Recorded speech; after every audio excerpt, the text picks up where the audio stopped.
Everybody is doing wonderful today. You are looking fabulous today. I will say that. Glad to have you in the house for our final week of Pretty Ugly People. And let me just say thank you, Pastor Matt and Jennifer. And thank you for this amazing church, this amazing community of faith for just honestly allowing us to lead. And I have to pinch myself pretty regularly that I get to do what I get to do. And I am grateful, so grateful to my God that He allows me this opportunity. I know me, and I know that I certainly feel that I am unqualified, but I am just blessed, like I always say, that God qualifies the called. He doesn't call the qualified. And I'm glad that He has called me to this incredible opportunity, this incredible city.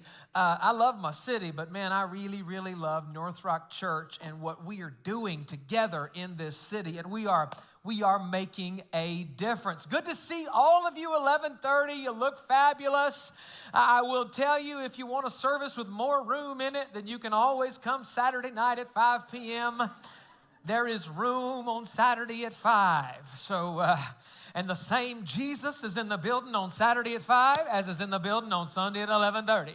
Same worship, same sermon, all that good stuff. So, but I'm thrilled that you're here today. This has been a fun series. I wish that we could do series like this, like 6, 8, 9, 10 weeks, because I have so much fun with series like this. This is a relationship series, and I've talked to married people, I've talked to unmarried people, single folk, I've talked to people that were dating, people that don't want to date.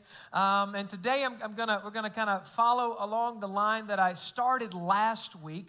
But before I dive off into today's content, let me remind you who pretty ugly people are. We're not talking about a specific set of people group here.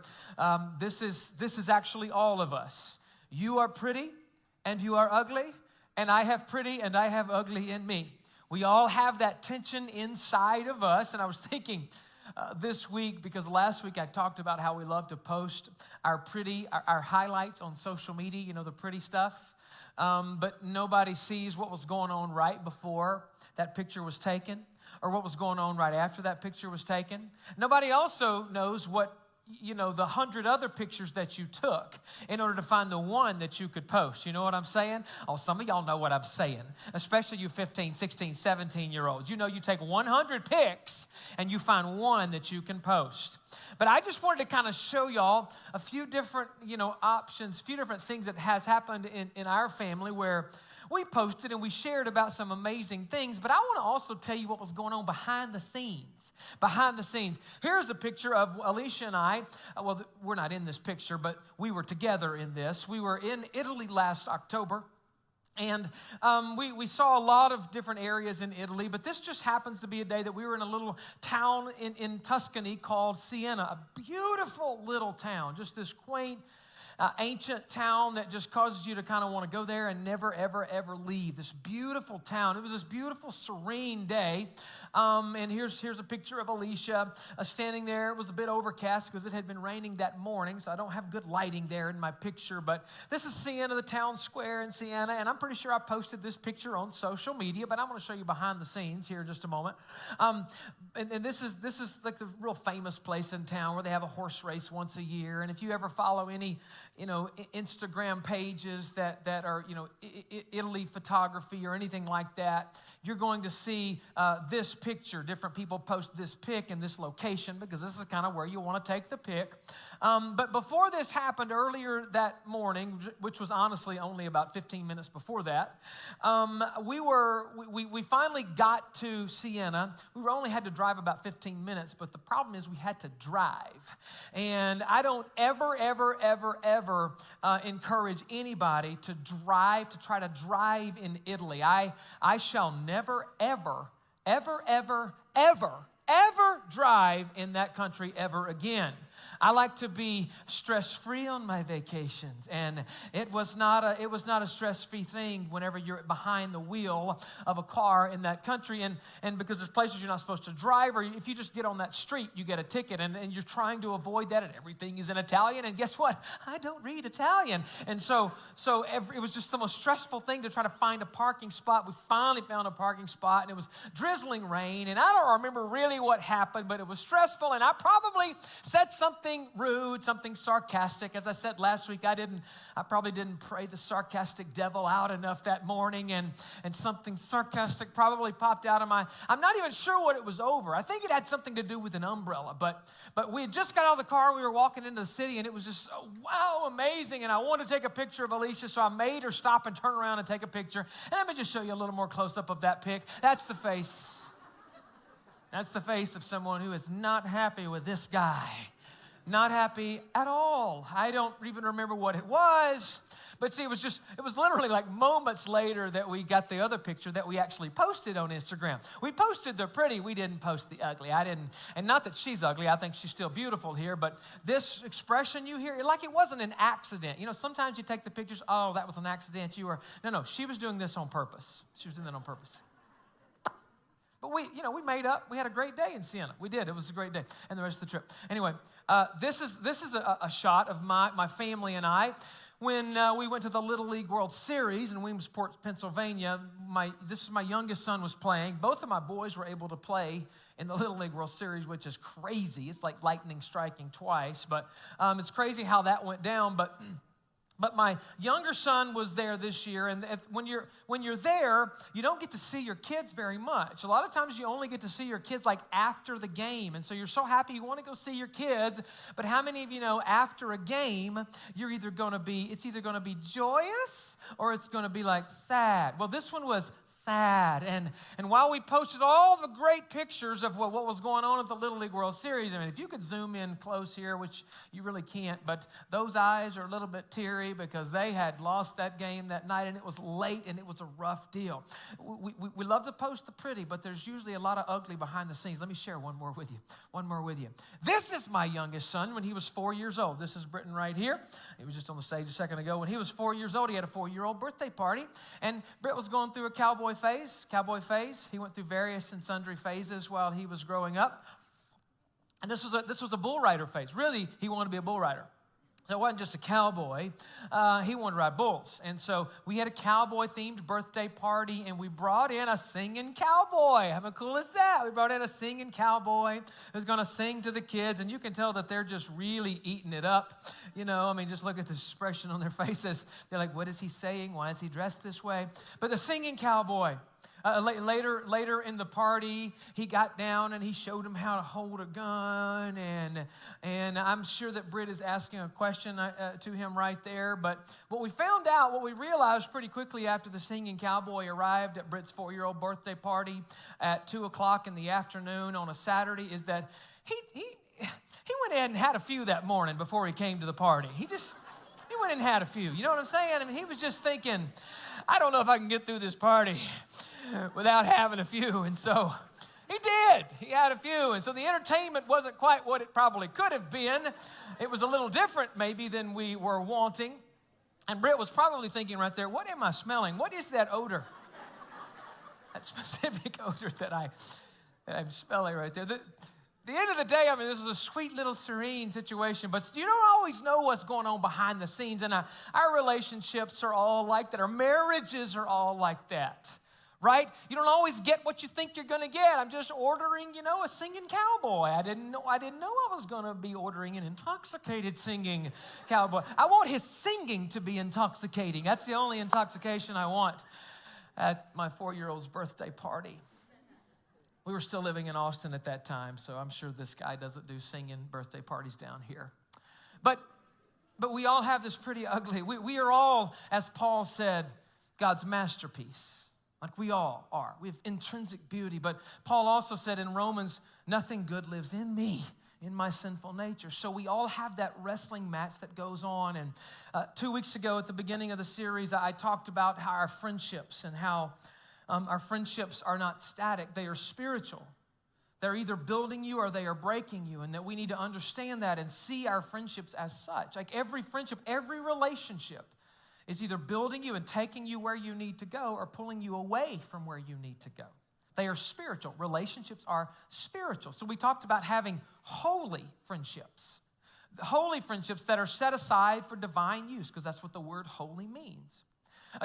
Last week, I talked about having a Christ-centered marriage. Like the number one thing that you need if your marriage is going to stand the test of time, like if two pretty ugly people are going to be able to stay united as one, it begins on the foundation of Christ, being Christ-centered in everything that you do, every decision that you make. And if your relationship with Jesus is not right, it affects every other relationship in your life. And so this week I'm actually going to build on what I started last week. I'm going to talk to married couples, but listen, this is going to be for everybody. But let me start here. I want to talk about literally the idea of keeping it together. And I want to start in Matthew chapter 19, where Jesus said, for this reason, a man will leave his father and mother and be united to his wife, and the two will become one flesh. So then he said, they are no longer two, but they are one flesh. And what God has joined together, let no one separate. What God has joined together, let no one separate. And the reality is, ladies and gentlemen, anytime God unites something, brings something together, the enemy works to divide it.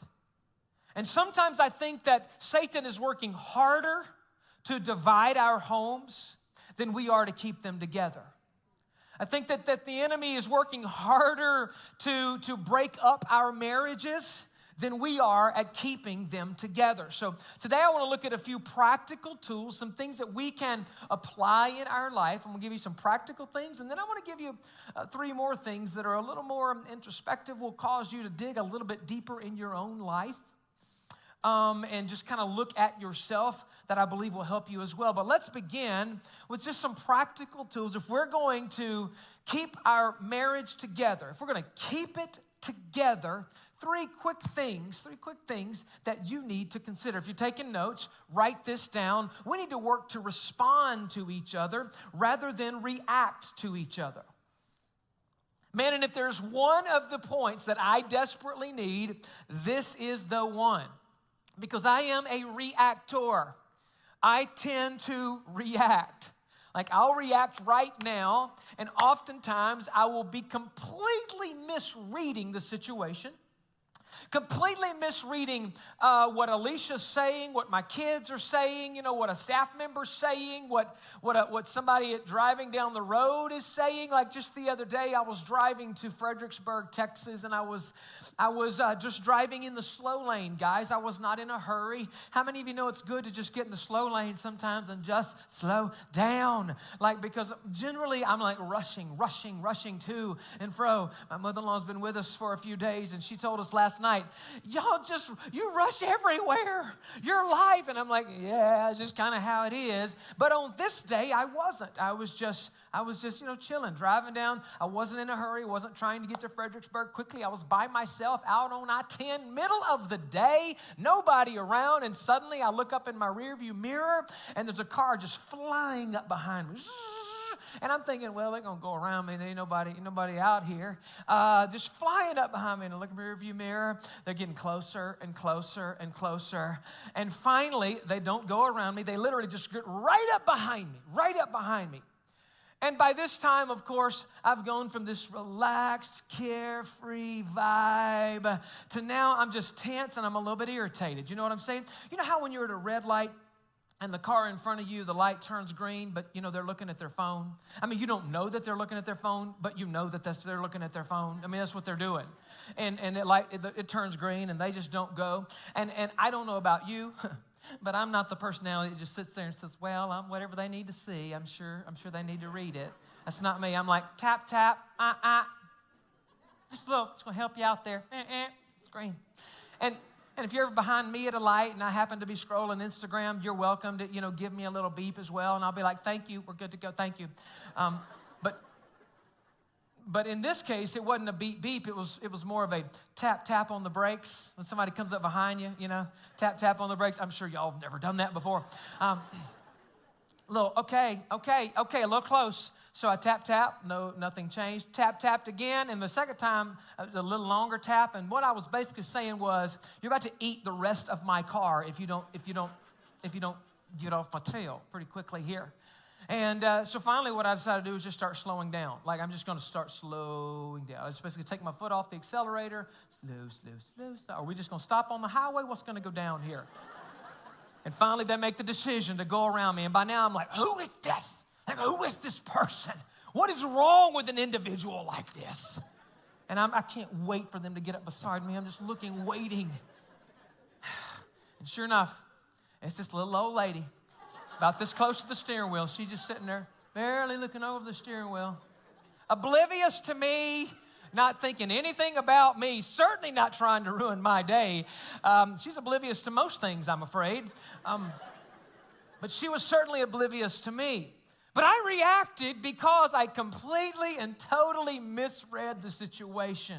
So many times when we react, the scripture says that we should be slow to speak. You know what it means when it says be slow to speak? It means don't react. It means don't speak fast. It don't just blurt whatever you're thinking in the moment. Don't blurt that out, because so often our initial reaction is completely wrong. Like, we've misread our kids, we've misread our spouse, we've misread little old ladies driving behind us. We've misread the moment. And people are always saying, the reason I'm in this position that I'm in, the reason I'm in the condition that I'm in right now is because all of the things that have happened to me. But that is not true. The reason we wind up in the situations that we wind up in is how we react to the things that happen to us. And we want to begin in our homes by never reacting. Let's pause, let's respond.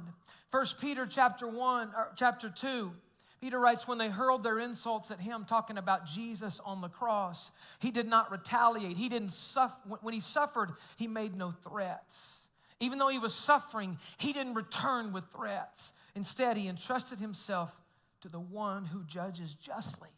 So instead of reacting to the people who was hurting him, he actually just put them in his Father's hands and said, Father, you got this. You got this. This point right here convicts me. I want to be more like Jesus. Number 2, if you're taking notes, is this. Focus on the good, not the bad. And we can be so quick to focus on the bad in our husbands or in our wives, the bad in our kids. We can be so quick to point out the bad. We can go negative right now. For you married people that are in the room, just a quick poll. How many of you would say that you married an opposite? Someone who is not like you at all. You opposites, come on, opposites attract, come on. How many of you married your opposite? Okay, you can put your hands down now. Maybe you like to save, and they didn't even know that was an option, They're like, save? Huh, I never thought about that. Because in general, I just like to buy. I like to buy things. I mean, I want it, so I go buy it. Or, you could not buy it. You could not buy everything you want and actually save the money. Or maybe you married someone who is punctual, but you consider yourself flexible, as it relates to time. I'm more flexible than you. Or maybe you married someone who is organized, but in your mind, you're actually just, you're not disorganized. You're just more creative. You're more creative. They say that whenever you're dating, opposites attract, but after you get married, opposites attack. They attack. And that thing that you thought was just so cute about him, just so cute about him. Now, after you get married, now it's obnoxious. Like I loathe your very being. You used to love the fact that he was laid back. And you're just so laid back. I'm so wired up, and I just love the fact that you're just so laid back and relaxed. And after you get married, laid back and relaxed turns into lazy. Now you're just lazy. You're a lazy bum who just wants to sit around all the time and do nothing. Alicia and I are so alike in so many ways. We really are. But we are definitely, we have our ways that we are not the same. I mean, of course, she's always cold and I'm always hot. She likes to eat fish. I prefer steak. She likes to go to bed early and get up early. I prefer to go to bed later and get up later. She prefers evening after evening after evening after evening after evening at home. I mean, she just loves to sit at home. She'll just stay at home all the time. And I actually am like, could we get out of the house? Could we leave the house for just a moment? So when we were raising our boys, she tended to have more grace toward them than I did. That's why they love her more than they love me. I'm just kidding. I know that they don't. But I was probably a little harder on them. And she's like, would you just slow your roll? Would you just back off for just a moment? There's a lot of ways that we're alike. And then there's a lot of ways that we're not alike. When we first got married, I used to tend to focus on the things that I did not like about her, the ways that she was different than me. I would focus on my perceived ugly in her. I'm like, I'm going to change this. I'm going to change you, girl. And I was just like, I'm going to focus on it because I'm a fixer, like most men are. I'm going to fix you. Come to find out, she's fixing me all the while. I didn't even realize it. But as we've gotten older, I've discovered that for every one thing that I don't like about her, there are tons of things that I absolutely adore about her. And it's up to me to choose which one I'm going to focus on. It's up to me to make that decision. Like if I'm going to have a healthy marriage, listen, if I'm going to have a healthy life, it's up to me to decide what I'm going to focus on. This is why Paul says in Philippians chapter 4, finally, brothers, whatever is true, whatever is noble, whatever is right, watch this, whatever is pure, lovely, whatever is admirable, if anything is excellent or praiseworthy, think about these things. Like it's up to us. We control what we focus on throughout the days and certainly in our homes as it relates to our husbands and to our wives. Instead of focusing on all of the things that I don't like, so many people like to file away ways that they've been wronged in the past, you know. Oh, I'm going to file that away. I'll bring that out one of these days. And then you get into an argument or there's some sort of conflict and you say, just a moment, let me go to the files. You remember that time in 2003 when you told me that I should call I should have called your mama to help so she could help me figure out how to make fried chicken. You remember that time? You remember that time that you told me I was just like my daddy? You remember that time? You remember that time that you didn't even recognize that I got a new do and you didn't even say anything about it? You remember that time? And we pull things up. We pull things up. How about instead of that, let's focus on what's lovely. Let's focus on what's admirable, the things that are praiseworthy. Why don't you focus on all the amazing things about your spouse? You know, you're a great dad. You're a great mom. I love the way that whenever I walk into the house, your eyes light up and you at least act like you're happy to see me. Whether you are or not, you at least act like you are. I love that every time you answer the phone, you answer with hello, like you're happy that I'm calling rather than angry that I am calling. I love the fact that every time you walk past me, you can't help but pop me on the backside, and that's I am with Alicia. Actually, I mean, she's popping me, and I'm like, girl, stop, you know. Hands to yourself. Not in front of the kids. It's actually not, that's not how it works. That's not how it works. But focus on the good. It's up to us. We make the decision about what we're going to focus on. And then number three, talk it out. Don't walk out. Like talk it out. Don't walk out. Like that option is off the table. That option has always been off the table as it relates to Alicia and I.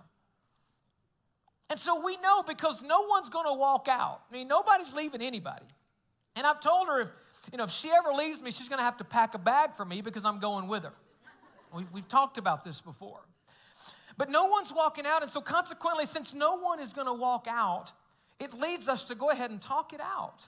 Like there's no sense in us dragging this thing out 3 days, 4 days, 2 weeks because nobody's walking out. So let's stop the chaos. You know, we're in Italy together. I want to enjoy Siena and the rest of my trip, so let's go ahead and get this out. I'll tell you I'm sorry from a sarcastic mouth, and we'll move on. I want to talk it out. We know that no one's leaving, so we just settle up and we make up. And I love the makeup part. It's one of my favorite things. Sometimes I just create arguments and create tension and strife just so that there can be a makeup moment. Those are my favorite.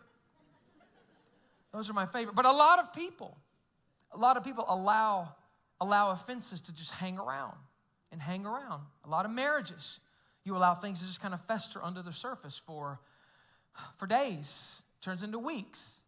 And what was just a little tiny weed that you could have kind of uprooted with 2 fingers suddenly grows. The Bible says that unforgiveness is like a bitter root. And that root, if you don't deal with it, if you leave it in your heart, in your life, it tends to grow and it turns into this massive tree that you cannot hardly get rid of. So the Bible gives us a remedy. In Ephesians chapter 4, when it says, don't let the sun go down while you are still angry. In other words, deal with your offenses. Like daily deal with your offenses. If you don't, then you give the enemy a foothold in your life. Like daily deal with your every single day. We want to deal with the offenses.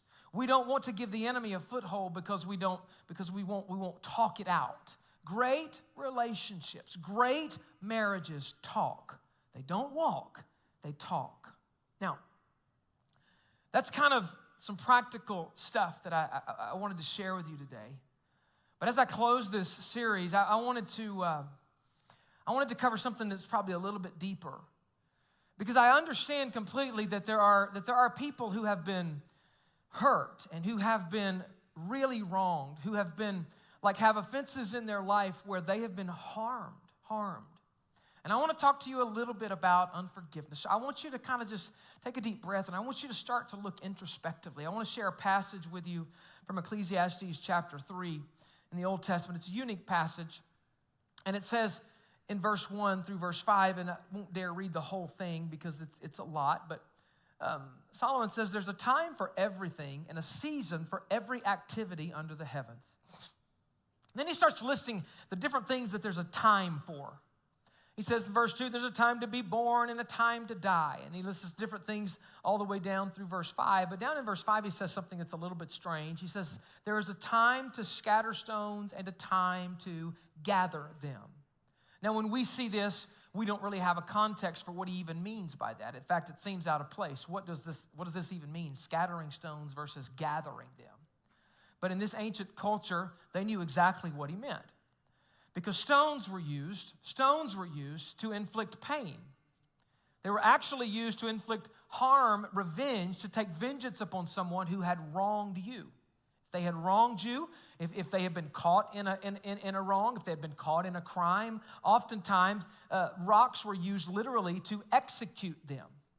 So the idea here is, you hurt me, so I'm going to take a stone in my hand and I'm going to inflict pain on you. Or you can gather stones. What are we doing when we gather stones? Well, in that culture, when they gathered stones, they were building altars. They were building altars and inviting God's presence to heal their heart. They were building altars and inviting God's presence. It might have been because of a covenant between 2 friends. They built altars for all sorts of things, but when they would gather stones and build an altar, they were inviting God's presence to heal their heart, to heal their home, to heal a relationship, and they were making a covenant before God that they were not going to harm and hurt one another. There's an Old Testament story about Abraham's son, Abraham's grandson, whose name was Jacob. His name was Jacob. And Jacob had met a beautiful girl named Rachel. Then he fell in love with her and wanted to marry her. And so Jacob went to work for Rachel's father, who was Laban. And while working for Laban, he asked Laban, can I have your daughter's hand in marriage? Can I marry your daughter? And Laban said, sure, you just got to work for me for 7 years. Got to work for me for 7 years, and I will give her to you. And so Jacob loved Rachel so much that he worked for 7 years for this man. And on the night of their wedding, a big celebration, a big feast, a big party, instead of giving Rachel to Jacob, Laban gave his oldest daughter, Leah, to Jacob. And of course, Jacob didn't realize it in the moment. But when he finally realized that they were married, and it was like, what have you done? I did not ask for. I don't want Leah. I want Rachel. And Laban was like, whatever, dude. Kind of, it is what it is. In our culture, the oldest daughter gets married first. And Jacob was like, well, you lied to me. You broke your promise.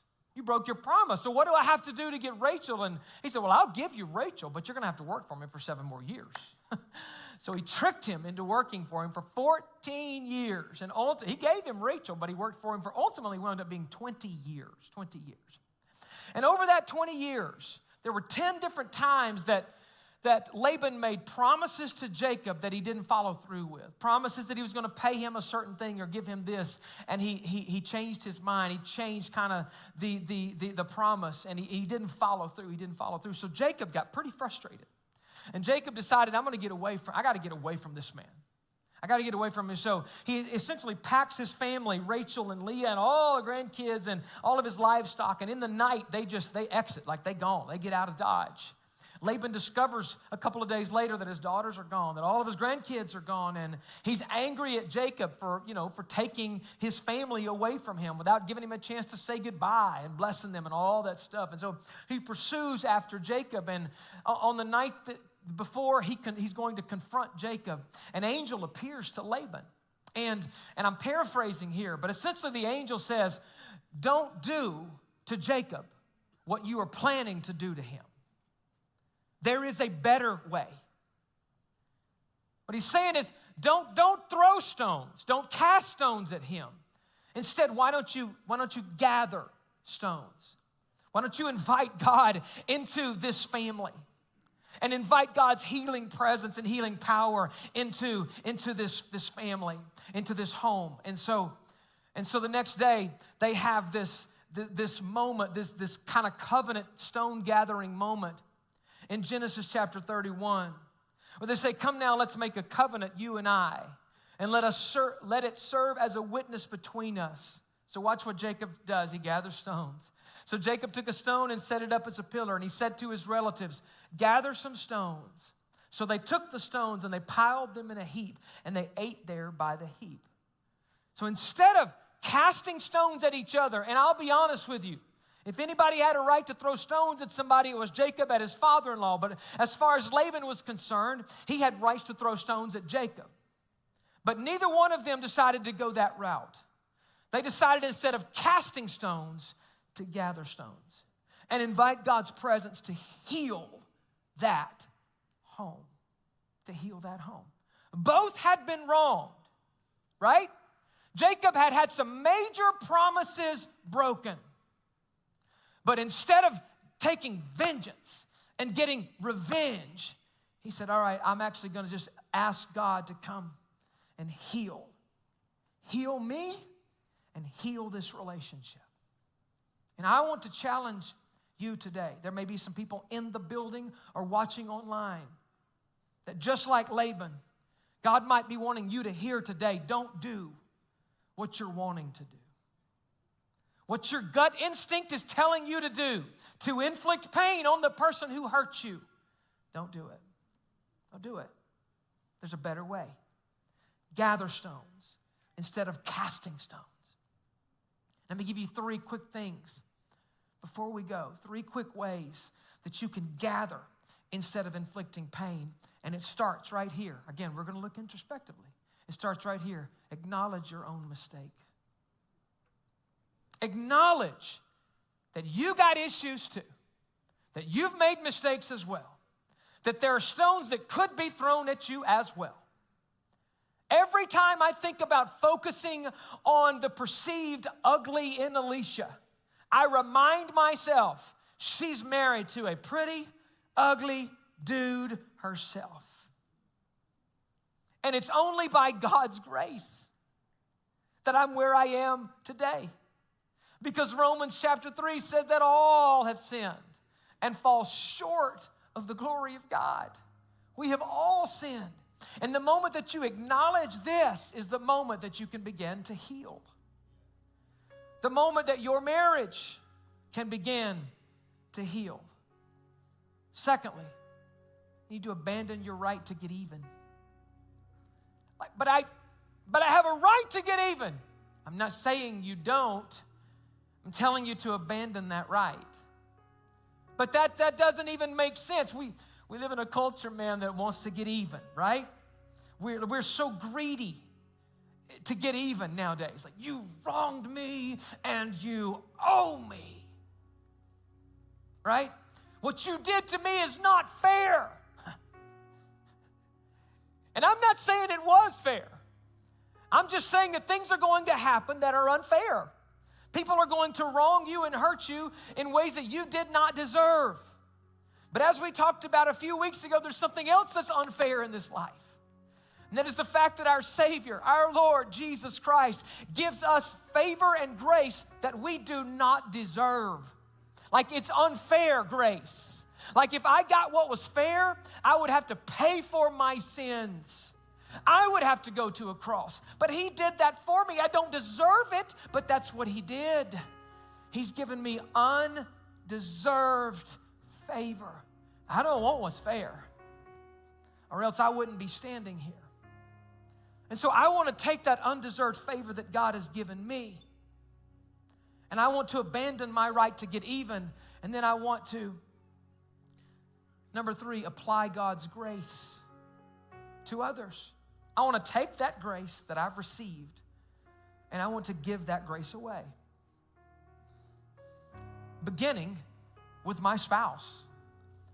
It's amazing grace. Guys, this means so much to me because I have been such a recipient of God's amazing grace. I mean, I know me, and I know the grace that God has had on me. So I want to take the grace that he has given to me, and I want to give it away to those around me, beginning with my spouse. That amazing grace. I heard a story last week about a man who was a powerful businessman, business tycoon who was a large man, intimidating presence, not a Christ follower. And so he was known as a hard individual, very intimidating. And he had a friend who was a Christian who would typically share his faith, man, with anybody that he was around, anybody he would come in contact with. But every time he was around this businessman that he was in his presence, he was just so intimidated by him. Like, he would think, I need to share Jesus, but I was just so intimidated by him that he wouldn't share his faith.